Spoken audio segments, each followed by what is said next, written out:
Good morning. My name is Stephen Swartz. I'm 38 years old, born and raised in Prince George. My band is, I'm from Kissimmee, Saskatchewan. Um, my mother is from Bathurst, New Brunswick, Acadian, and my father's from Kissimmee also. Today we're going to be talking with Myra and Delia. My name is Myra Conkin. I'm from the Kissimmee band as well. I am going to be 60 in September. Hi, I'm Delia. I'm also from Kissimmee. I am 61 years old. I was wondering if you guys would tell me a little bit about your childhood, like how it was and where you grew up and what it was like. I grew up in a white home where they were prejudiced people, and I have a hard time understanding why they chose me. So my life, I consider myself as a Cinderella. Do this, do that.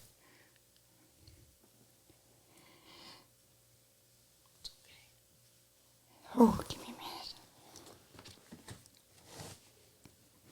It's okay, take your time. Open up things, you'll bring things up. You can feel emotions, I right? was trying to be strong today, but oh boy.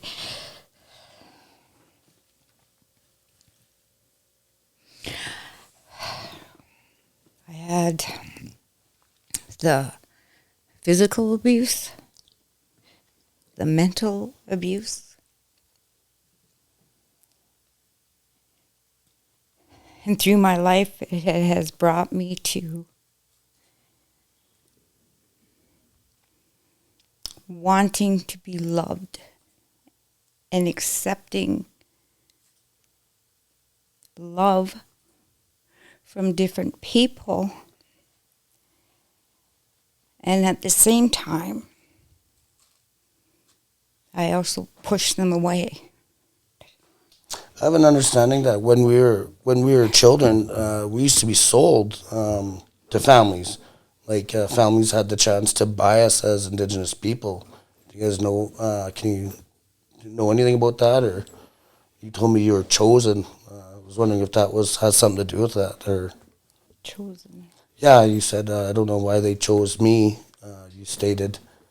But as I have understanding, we were sold as children to families, to white families, and I think we were sold for. I'm not sure the amount of money, but To the government? yeah, the government sold. They used to sell us, yeah, like off our reserves or to families. Like when they must have did the '60s group, or they took us. But so that's what I was wondering if when you said Delia, when you said you were chose, like if that's what happened with you. Beside me is my sister Myra, and I have four other true-blooded brothers and sisters. The three of us girls were in a home together at first. The same And- foster home. And the social worker came by one day, and I remember sitting at the table, and she said, "Only two of you can stay, and one has to go." And I jumped up right away, my hands in the air, telling them to pick me. And the reason why I said that, because where Myra and her other sister lived, I remember horrible things in that home. And I wanted out. So yes, they did choose me. When you were younger, was there powwows available, or like did you know about traditional medicines, or was there ceremonies around for either one of you two? No. Nothing. I grew up white. And you, Myra? Didn't have no knowledge of anything about being Native. So you lost these teachings as child because growing up in white homes, Yes, with the Mooney House. Yes. and so they never gave you an opportunity as a young child. Do you have any beliefs around that? Maybe they didn't want to, or maybe they didn't know how, or I think she was just in more for it for the money and for us cleaning and raising other foster children. And for the abuse, sexually and mentally. so you were saying like you were forced to really take control of the house as young children instead of Yes, yes. Yes. And me as a child trying to raise a baby, like change a baby's diaper. Here I am, 5, 6 years old. I'm changing a baby's diaper, looking after a baby. And it was like she was always the one, the foster mother was always the one to tell us, okay, you got to do this, you do that, do this, do that. And if it wasn't done, then we get beatings. Didn't matter how old we were. beatings. Like, so what kind of abuse? Like, do you recall like how you were? We'd have to take down our underwear and our pants, and she would strap us. And she was the only one that strapped us. And we'd have to stand in the corner and for hours after hours after hours. Do either of you guys have suggestions of how society today could help change that kind of situation in foster homes today with our people? Well, hopefully the government. Government's the only people that can change that, right? Mm. And like I said, when I was growing up in foster care, the last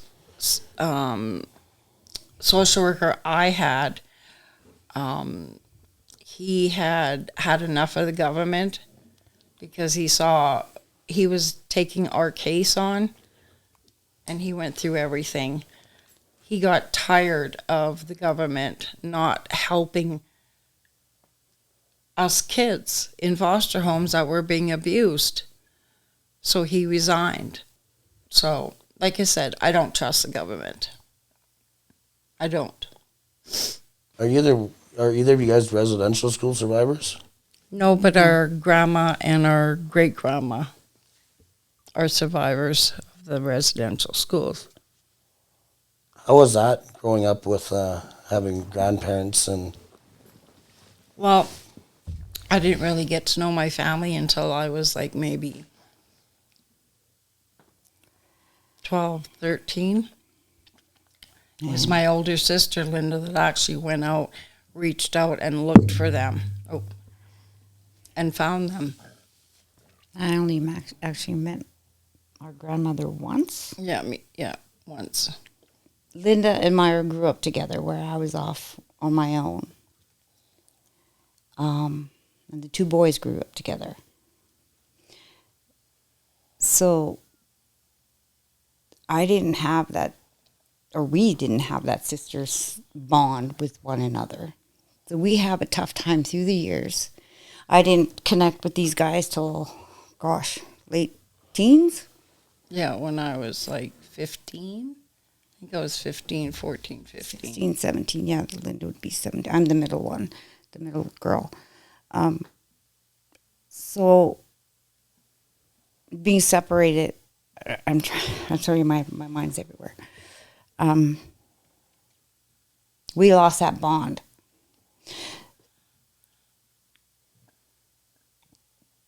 To an extent where it was hard to communicate with one another and understand one another.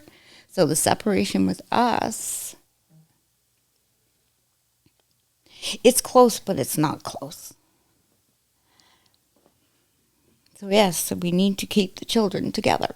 Yeah, I think that's a great, instead of splitting families up, we need to do more for keeping families together and programming. Absolutely. And you know what? I think we all turned out, me and my sisters all turned out pretty good, you know. I mean, sure, we've had our highs and lows and everything, but us being older like we are, and all through the years, like my sister Delia said, it was hard for us to be a unity as one, like as a family. That's what we missed out on, was having, you know, like family gatherings with our family, knowing our heritage, knowing our family, like our real family. You know, that's one thing that we missed out on in our culture. You know, and it's hard. So how would you say you deal with these feelings today? Talk about them. We do open up. Mm-hmm.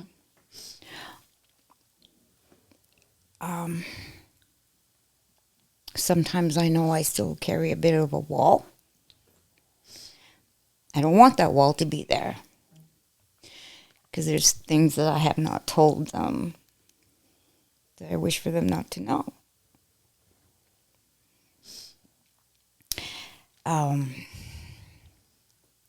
I think that's likewise with me too. So if there was more elder support, like talking circles or family gatherings where, you know, where we could get people together to support one another, would you attend something like that? Would you take practice in it and feel comfortable opening up with more like-minded people or more people like you that are going through the same things? I would. I would. It would be a slow process. Yeah. Just to get it out, get it out of your system, get it out of your spirit, so it can be gone. So this trauma and these memories, have they blocked you from society today? Like, The damage will never go away, ever. It's always with you. so do you think that has affected you in, like, say, traditional ways, or having respect for others or different kinds of people, or even disciplining your children? That's one thing that I always said. I would never raise my children or my grandchildren the way I was raised. Yes. And the values that I've done with my children it's been hard. It's been a struggle, especially with my son. I know he's going through a lot right now, and I'm so very proud of him right now. But I think his number one thing is that when he lost his dad, it still, he talks to me about it, and it still really, really hurts him. Because he didn't know how to, he's never lost somebody that he loved. And, of course, him and his dad were not very close. But as my son got older, he was hoping he was going to go live with Lori. And then Lori passed away. And it just kind of, he feels lost in a way. But I said, I'm always there for you no matter what. Like he told me yesterday, we went to the park and sat down and talked. And he says, Mom, I feel like nobody loves me. And I said, son, I said, you have so many people that love me, but what about my family? My family, I feel like they're pushing me away. And they said, well, you got to earn their trust. Well, how can I do that when they're pushing me away? He goes, I try to reach out to my family and they just don't want nothing to do with me. Or then they'll say, oh yeah, come over and visit, and then they'll change their mind and they'll say no, and then he gets his hopes up and everything. Are you guys spiritual? Like, I am. you are spiritual. What do you do to maintain that spirituality? I've started praying and thanking the Lord when I wake up, thanking Him for the day at night, and to have a more positive outlook and more I do every day, I want to meditate, and I've tried, but that's my goal, is to really sit down and meditate and really find out who I truly am. Is there any ways you guys can suggest that a community or society here in Prince George could help people trust them, gain trust of others? Is there something that a society could do to have that gain trust with people so they open up so we can save lives or, better people's lives? I think what there has to be is more Group. yeah, more groups. And I know that there's people that walk around and talk to people. I think there should be a lot more people like that on the streets, especially. Like outreach workers. Yeah. Yeah. What kind of groups, do you have any suggestions on groups that may help our people? Well, there's a Native Friendship Center. I mean, there's a lot of places that are open for them to go to, but some of these people don't know about the access, of these places. So when you sit down and talk to them and they're like, oh, I didn't know that you could go there. Yes, you can go there. It's like Delia said, it's like they're lost and they don't know where to go. But when you reach out and talk to them and give them the resources, then they have that path of going there. Have either one of you two dealt with someone who's committed suicide? Yes. How did you deal with that? What did you do to, what was the person close to you? Our brother. So it was in the family. So your brother committed. And how did that make you feel, or how did you deal with that? What steps did you take to move forward? I don't know about what steps to make to move forward. It's just something that will always be there, and it's never. I just talked to him this morning, actually. I believe I was, 20 when it happened.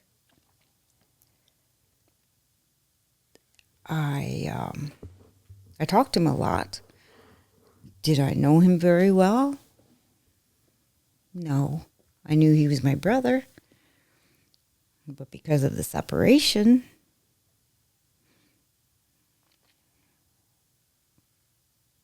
we didn't have the chance to really get to know one another.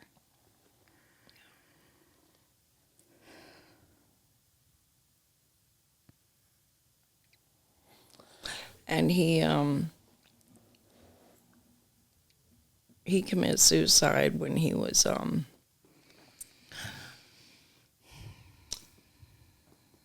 either intoxicated or on drugs. So yes, he's had addiction problems.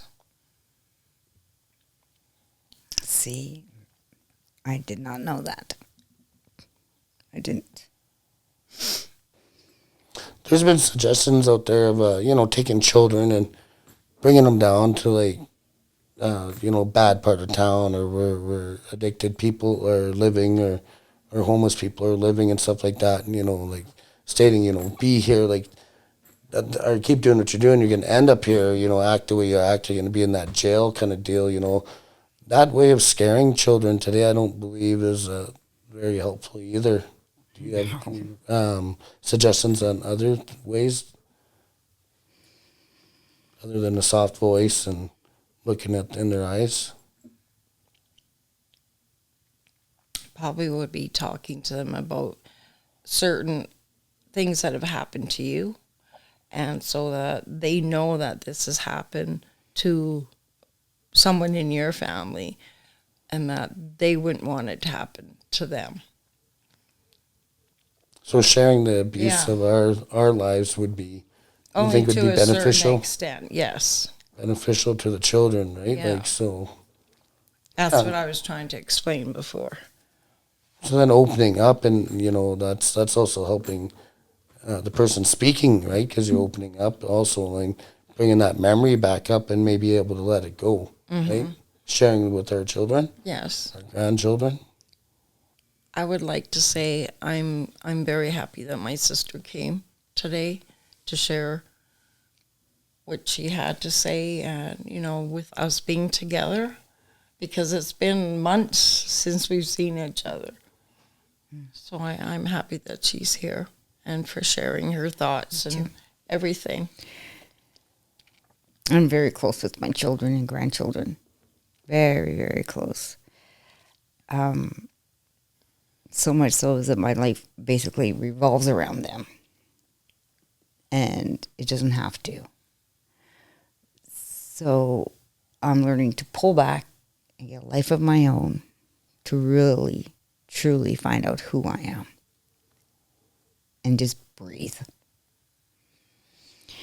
Because you can give those down to your children and grandkids. The more positive look on life.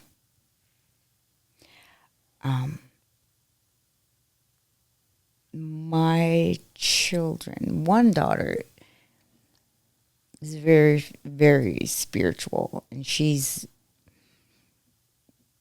attends the native dances and stuff like that, and I've been with her at times. So I'm so grateful for that, because she's getting the culture and she's passing it to her kids.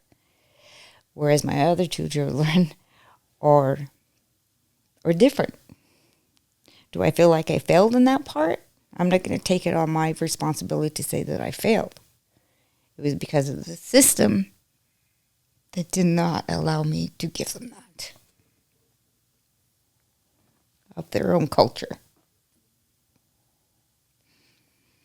So yeah, leading back, I guess, if we get more spiritual support out there, it would be a lot helpful for Yes. not only for children but also for yourselves being healing. Right. It's a good, positive way. Okay, well, I think that's what we have left all for today. You guys are done. I appreciate and thank you guys for both coming in and sharing what your knowledge and your story with us. It was a pleasure. Thank you. Thank you.